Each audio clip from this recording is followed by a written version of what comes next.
देख रहे हैं HKM हम कराची मीडिया का प्रोग्राम हम आवाम। आज हम आवाम का एक बड़ा ही ज़बरदस्त प्रोग्राम है, ख़ास तौर पे आवाम के लिए, गरीब आवाम के लिए। आज हम जहां आए हैं वहां पे मिल रही है सस्ती रोटी। ये सस्ती रोटी कौन दे रहा है, क्यों दे रहा है और किस तरीके से दे रहा है, ये हम आपको आगे इनसे मिलवाएंगे। ये हैं करम अख्तर साहिबा, सराइकी वुमेन एसोसिएशन की चेयरपर्सन, जो गुलशन अबुल हसन अस्पानी रोड पे बिलाल मस्जिद के पास सस्ती रोटी 10 रुपए की दे रहे हैं। 10 रुपए की रोटी दे रहे हैं क्योंकि ये क्या कहते हैं कि मुफ्त नहीं, सस्ता, भीख नहीं, मदद। ये फ्री भी दे सकते हैं। और इन्होंने सस्ती सब्जी बेची थ्रू आउट पूरा रमज़ान के बाद भी, लेकिन कुछ गुजार वजूहात की वजह से उनको वो ख़त्म करना पड़ गया। लेकिन ये पीछे नहीं हटी और इन्होंने क्या किया कि एक मिशन और सर पे ले लिया, और वो क्या था, आटा माफिया के खिलाफ एक जंग। और वो जंग कैसे कि जिससे आवाम को फ़ायदा हो। वो जंग नहीं कि जिसमें आवाम पहले ही मर रही है और मर जाए, वो वाली जंग नहीं है। ये वो वाली जंग है जिसमें आवाम को फ़ायदा हो रहा है। 10 रुपए की चपाती दे रही हैं। मुमकिन नहीं है आज के दौर में। क्यों? क्योंकि आटा महंगा, LPG गैस महंगी, घी तेल महंगा। 10 रुपए की तो रोटी अब ख्वाब बन गई, लेकिन इसको हकीकत कर दिया करम अख्तर साहिबा ने। तो आपको दिखाते हैं कि यहाँ पे कौन कौन लोग आए हुए हैं इनको सपोर्ट करने के लिए, और इनकी अपने सस्ती चपाती का स्टॉल भी। मेरे साथ मौजूद हैं करम अख्तर साहिबा, सराइकी वुमेन एसोसिएशन की चेयरपर्सन। मैं इनको सुपर वुमेन बोलता हूँ।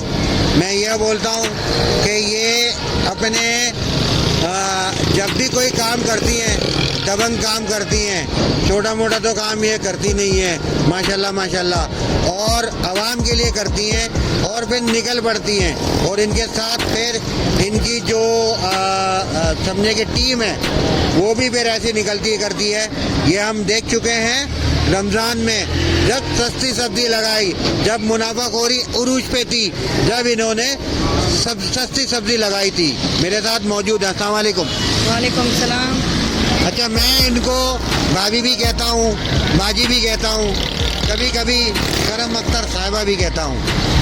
अच्छा, मुझे ये बताएं कि ये कैसे ख्याल आया रोटी का स्टॉल, वो भी सस्ती रोटी का स्टॉल लगाने का, आपको कैसा ख्याल आया?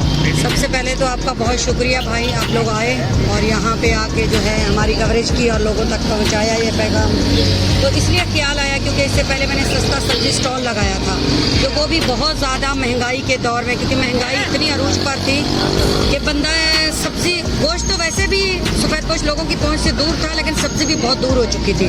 तो मैंने सब्जी लगाई 1 महीना रमज़ान अल मुबारक का। उसके बाद से ये सस्ती चपाती इसलिए क्योंकि आपको पता है आटा बहुत शॉर्ट है। हमारे कराची में क्या पूरे मुल्क में आटे का जो बहरान है वो बहुत ज़्यादा है, और महंगा इतना हो चुका है, जहाँ मिल रहा है तो बहुत ज़्यादा ही महंगाई है। तो मैंने सोचा क्यों ना कुछ ऐसा काम किया जाए कि सस्ती रोटी लगाई जाए ताकि लोग 3 माह की रोटी पेट भर के खाएं। तो मैंने ये आज माशाल्लाह इसका इफ्तिताह था, जो सब भाई आए, आप भी आए, और एडमिनिस्ट्रेटर साहब भी आए, शकील साहब जो हर दफ़ा आते हैं, पिछले दफ़ा भी आए, अभी भी आए। उसके आने की वजह से ये मुझे फ़ायदा हो जाता है कि मुझे यहाँ लोग परेशान नहीं करते, लोग मुझे तंग नहीं करते यहाँ पे। क्योंकि ये जो काम आप कर रही हैं ना, ये तो हुकूमत और रियासत का काम है। आप अगर कर रही हैं भाई तो ये कौन सा काम आप ऐसा है कि कौन लोग आपको तंग करते हैं? भाई अच्छे काम के लिए ही तो लोग तंग करते हैं। किसी को कोई अच्छा काम करने देते हैं, जो कोई अच्छा काम कर रहा है तो उसमें टांग अड़ाते हैं। ये माफिया जो बैठा हुआ है, अब मेरे बराबर में आजू बाजू इधर उधर अड़ोस पड़ोस आपने देखा है, यहाँ तंदूर है, चपातियाँ लगी हैं, 25 रुपए की चपाती दे रहे हैं, तो वो मुझे 10 रुपए की कहाँ देने देंगे आप बताएं। तो इस तरह से बहुत लोग तंग करते हैं, लेकिन फिर भी मैं उनकी वजह से मैं डर के बैठ नहीं जाती हूँ। माशाल्लाह मेरी पूरी टीम है और ख़वातीन की टीम है, वुमेन है मेरे साथ पूरी। जिस काम के लिए भी मैं होती हूँ तो मेरी वुमेन साथ में होती है। यहाँ भी 6 बजे मैं होती हूँ आ जाती हूँ। वैसे ये चपाती जो है 11 बजे खुल जाती है, लेकिन मैं 6 बजे आती हूँ। मेरा घर बराबर में ही है, लेकिन मैं शाम में आती हूँ 6 बजे, और रात 12-11 बजे तक मैं यहीं पे ही रहती हूँ। हमारे पास आटा ख़त्म हो जाता है, लेकिन लोग जो हैं वो लाइनें लगी हुई होती हैं, क्योंकि जो रात में दिहाड़ी वाले आते हैं, मजदूर लोग आते हैं, वो यहाँ से रोटी लेके जाते हैं, बहुत खुश होते हैं और कहते हैं बाजी इसके साथ आप सालन भी रखें। तो मेरे देखने वाले बहन भाइयों से मेरी अपील है, गुजारिश है कि मेन अबुल हसन अस्फानी रोड और ये बिलाल मस्जिद है सामने, आप आएँ यहाँ पे विज़िट करें और यहाँ चीज़ें लेके दें। अब देखें शॉपर हो गया, डेयरी, घी, इसकी कारीगर की दिहाड़ी हो गई, गैस सिलेंडर हो गया, ये भी मैंने अभी किसी का रखा हुआ है, मेरा अपना नहीं है, अपना था तो वो लीक हो गया। तो आप देखें कि इसके कितने अखराजात हैं। इस तरह से अगर लोगों का साथ रहा, तामुन रहा, तो इंशाल्लाह यहाँ पे सालन मिलना भी शुरू हो जाएगा। देखिए सिर्फ आटा ही नहीं कि आटा शॉर्ट है, महंगा हो गया। यहाँ तो घी तेल भी महंगा है, यहाँ तो एलपीजी भी महंगी है। 350 रुपये की एलपीजी है, 500-550 रुपये का घी तेल है, और आटा तो आपको पता ही है नायाब है, फिर महंगा है। मैं वही कहूँगा, ये काम है रियासत के, हुकूमत के, लेकिन ये सुपर वुमेन कर रही है, ऊपर से तंग भी हो रही है।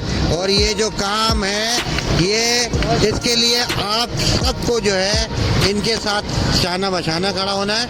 हम कराची सोशल वेलफेयर ऑर्गेनाइजेशन पहले दिन से इनके साथ थी, है और रहेगी इंशाल्लाह ताला। और इनकी आप जो है जितनी मदद कर सकें, जितना ताउन कर सकें, अपने हाथ से कर दें। हम तो कैश ना हम मांगते हैं ना ये मांगते हैं, आप अपने हाथों से जो है इनको आटा दिला दें, ताकि ये गरीब लोगों में रोटी पहुंचा सकें। क्योंकि आप कोई भी चीज़ों को छोड़ सकते हैं, रोटी नहीं छोड़ सकते। तो रोटी को अपने जो है वो आसान बनाएं, और रोटी की पहुंच जो है वो लोगों तक जो है वो आसान हो जाए। कितने अफराद के खानों के घरों में ज़ाय हो जाता है, तो हमें सबको भी ख्याल करना पड़ेगा और इससे सबक लेना पड़ेगा कि महंगाई का दौर है। हमें चाहिए कि सबके रिज़्क़ का ख्याल करें, ज़रिया बने। अल्लाह ताला को सबसे अच्छी अदा ये पसंद है कि वो किसी न किसी को ज़रिया बना दे रिज़्क़ के लिए। और मेरी दुआ है कि इस नेक काम से सबके दस्तरखान को कुशादा करें। तरीके तमाम लोगों के बला तफरीक तमाम लोगों के लिए यहाँ जो सस्ती चपाती का स्टॉल लगाया, इससे बहुत सारे लोगों के दरमियान जो है वो हौसला अफजाई पैदा हुई है। और मेरे दोस्त ने पहले बताया था कि ये मकसद एक बहुत बड़ा मकसद है। इस मकसद सिर्फ हमने यहाँ पे इस इलाके तक महदूद नहीं रखना, बल्कि पूरी कराची में हर जगह पे जहाँ भी जो गरीब लोग बसते हैं और जो मुस्तहिक हैं, वो समझते हैं कि जिनके पास जो है आटा घर पे नहीं पहुँच सकता, जो रोटी के लिए परेशान है, तो इस पूरी कराची में और इंशाल्लाह एक वक्त ऐसा है कि हम पूरे पाकिस्तान में और ये लोगों के साथ मिलकर जो है आप तमाम भाइयों के साथ, तमाम दोस्तों के तावन के साथ, तमाम मामलों के साथ इंशाअल्लाह अज़ीज़ इंसानियत की खिदमत का एक जज्बा लेकर निकलें। और इंशाअल्लाह हम कोशिश करेंगे कि तमाम इंसानों के बिला तफरीक उनकी खिदमत की जाए। अच्छा, एक शख्सियत है इस मौजू के मुताबिक, ये शख्सियत है, ये है शकील बेग साहब। अस्सलाम वालेकुम। वालेकुम अस्सलाम। रियासत के हुकूमत के हैं, वो समाजी लोग कर रहे हैं, वो आवाम कर रही है, तो हल बता दें सर, हल बता दें। हल कुछ नहीं है। देखें, पहले ये हुआ कि छोटे छोटे हर जगह दस्तरखान लग गए, तो उस पर मैंने थोड़ा सा कहा कि शायद मेरा ख्याल है कि ये अच्छा है, लेकिन इसके नुकसानात भी हैं। नुकसानात क्या है कि वो मर्द तो वहाँ से खा के चला जाता है, वो ये नहीं सोचता कि मेरे बच्चे, मेरी बीवी, बच्चे जो घर में पड़े हुए वो उनको मैं कैसे खिलाऊंगा, उनके लिए मैं क्या करूँगा। फिर दूसरा ये कि मांगने पर हमने लगा दिया। फिर गवर्नमेंट जो है ना वो हर चीज़ NGOs पे छोड़ देती है, NGOs जाके करे, हुकूमत खुद बाहर जा मांग कर आ रही है, तो आवाम तो मंगती बननी है। लेकिन मैं ये जरूर कहूँगा, सोल्यूशन मांगने वाले ना बने। आपने आटे को खुद ब खुद लेकर चले गए 150 रुपए के ऊपर। अब आप मुझे बताएं, इधर दूसरी तरफ हम रोजाना खबरों में पढ़ रहे हैं, बल्कि मेरी उस दिन पिछले दिनों अंसर साहब से भी बात हुई, चौधरी से, वो परेशान था इस बात पे कि हमारे ट्रक जो है वो मुख्तलिफ जगहों पे गवर्नमेंट के ऑफिसर्स ने रोके हुए हैं, हमें फ्लोर मिलों में लाने नहीं दिए जा रहे। एक ही हो गया। तीसरे नंबर पे अगर मैं रोटी की बात करूं तो मुझे बताएं कि जब गंदम नहीं आएगी, आटा नहीं बनेगा, तो मैं या शहरी या कंज्यूमर वो बेचारा जाएगा का, वो रोना किसके आगे रोएगा। एक रमज़ान मुबारक में इन्होंने कुछ सब्सिडी के तहत आटा दिया लोगों को। क्या मैं सवाल ये करता हूँ, क्या सारे जो है वो सिर्फ रमज़ान मुबारक के लिए होता है? क्या आटा सिर्फ रमज़ान मुबारक में बिकता है? क्या फ्रूट सब्जियां सिर्फ रमज़ान मुबारक में खाई जाती है? ये सवाल मुझसे भी लोग करते हैं कि जनाब रमज़ान मुबारक में तो आप कमर सीधी करके कभी 1 बजे बाजार में जाते हैं, कभी उधर जाते हैं, रमज़ान के बाद आप गायब हो जाते हैं। बात यह है कि गवर्नमेंट का सिर्फ रुझान ये होता है सरकारी ऑफिसर्स का कि रमजान मुबारक में हम जो रिलीफ दे सके थे। मैं कहता हूँ बहुत अच्छी बात है, लेकिन ये रिलीफ आपको साल के 12 महीने देना होगा। क्यों कि अगर वजीर आला है तो साल के 12 महीने हैं, चीफ सेक्रेटरी साहब है तो साल के 12 महीने हैं, कमिश्नर कराची है तो साल के 12 महीने है, डिप्टी कमिश्नर है तो साल के 12 महीने। मैं कौन कौन से उहदों के नाम लूँ, लेकिन अफसोस के साथ कहूँगा कि आपका बड़ा दुखता हुआ सवाल था, लेकिन उसका मेरे पास जवाब इसलिए नहीं है कि हम कंज्यूमर, हम शहरी, हम बड़े मजबूर हैं, लाचार हैं। मैं भी यहाँ खड़ा हुआ चपाती सस्ती इसलिए खरीद रहा हूँ कि मैं अपने घर में सस्ती लेके जाऊँ, जबकि मुझे भी पता है कि ये किस तरह बेचारे बना रहे होंगे, किस तरह बेच रहे होंगे। ये एक अलग सवाल होगा मेरा। हमें सोल्यूशंस यही है कि जब ये गंदम शुरू अभी अप्रैल में हुई है, अप्रैल में कटाई शुरू हुई है, इसके रेट 6 महीने पहले नहीं देने चाहिए थे, आज दे दें तो ये गंदम सस्ती होती। मैं एक पहले भी वीडियो वायरल कर चुका हूँ जिसमें उस साहब का कहना है कि मुझे 55 रुपए किलो पड़ती है गंदम। मैं कुछ नहीं कहूँगा, अजान हो रही है। इतनी बड़ी बात इन्होंने कर दी और अजान हो गई, इसका मतलब है सच है, समझ जा।